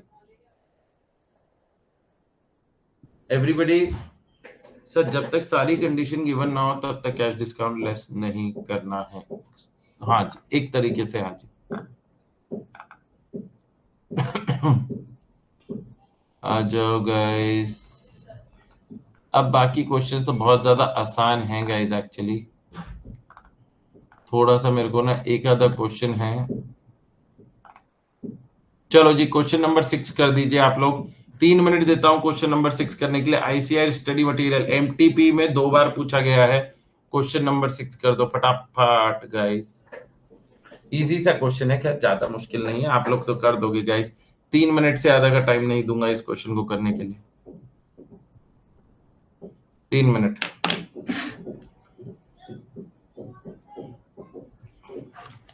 Shri Krishna Private Limited, a registered supplier, supplies the following information relating to goods sold by to Shri Balram Private Limited। दोनों भैया transaction कर रहे हैं, छोटे भैया बड़े भैया को दे रहे हैं। Price of goods excluding taxes and other charges as mentioned in 3, 5 and 6। कहते हैं price of goods excluding taxes, तो टैक्सेस का अभी तक ट्रीटमेंट नहीं हुआ है। एंड अदर चार्जेस जो कि 3, 5 एंड 6 में मेंशन्ड है, तो 3, 5 एंड 6 का अभी तक ट्रीटमेंट नहीं करा है। ठीक है जी। और टैक्सेस का मतलब सेकंड का भी ट्रीटमेंट नहीं करा है, क्योंकि बोला है ना एक्सक्लूडिंग टैक्सेस। तो म्युनिसिपल टैक्सेस क्या ये जोड़ा जाएगा? हाँ जी, this will be added. Inspection charges क्या ये जोड़ा जाएगा? जी हाँ, ये भी एडेड करा जाएगा। Subsidy received from Shri Ram trust, subsidy is directly linked to the goods. अब ध्यान से देखिएगा दोस्तों, इन्होंने नीचे बोला है price of the goods is net of the subsidy received, मतलब ये सब्सिडी आप माइनस कर चुके हैं, ये सब्सिडी आप माइनस कर चुके हैं। तो इन दैट केस गाइस, क्या नॉन गवर्नमेंट सब्सिडी है, ऐड करा जाएगा? करा जाएगा। लेट फीस, लेट फीस दोस्तों, late fees for delayed payment inclusive of GST 1,000 की है। Okay, Shri Balram Private Limited paid the late fees. However, these charges were ultimately waived by छोटे भैया Shri Krishna Private Limited and the amount was refunded। तो इसका कोई treatment नहीं होगा। वेमेंट charges तो दोस्तों इंसिडेंटल चार्जेस हैं, जोड़े जाएंगे। तो गाइस ये आपका 169, well done Tanishq, 1,69,000 is the correct answer। 1,69,000 is the correct answer, guys.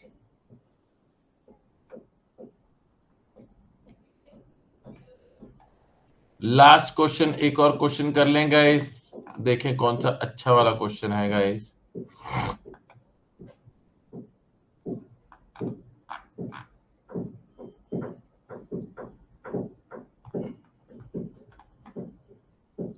Question number 4 कर दो, क्वेश्चन नंबर 4। इसमें दोनों सब्सिडी नजर आ गई है इसलिए मैं करवा रहा हूं। क्वेश्चन नंबर 4 एमटीपी मई 2023, एमटीपी सितंबर 2023 का क्वेश्चन, क्वेश्चन नंबर 4, और लेट फीस भी है दोस्तों। करिएगा, इस 3 मिनट देता हूं सर। अगर लेट फीस नेक्स्ट मंथ या उसके बाद वेव ऑफ होती है तो हम उसे इंक्लूड करते हैं ना? हाँ जी करते हैं करिश्मा, बिल्कुल करते हैं, और बाद में उसका रिवर्सल ट्रीटमेंट होता, बिल्कुल, क्योंकि उसके लिए टाइम ऑफ सप्लाई तो अभी हो जाता ना इसी महीने में। करिएगा इस 3 मिनट। Good point Karishma. Paper limited Delhi, a registered supplier in manufacturing, is manufacturing taxable goods on which GST is chargeable at the rate 18%. It provides you the details of taxable interstate supply made by during the month of March. List price बोला exclusive of taxes 15 lakh का। Subsidy received from the central government for supply of taxable goods at the government school exclusively related to the price, और नीचे लिखा हुआ है list price is net of the subsidies, net of the 2 subsidies। तो दोस्तों government subsidy minus करनी चाहिए थी, माइनस कर चुके हैं, इसीलिए इसका कोई ट्रीटमेंट नहीं होगा। दूसरी नॉन गवर्नमेंट सब्सिडी मिली है, इसको माइनस नहीं करना था, ये कर दिया है तो ये एड बैक हो जाएगा। टैक्सेस डिवाइड बाय ये ऐड हो जाएगा municipal authority, packing charges add हो जाएगा, and late fee charge by recipient of supply for delayed payment of consideration.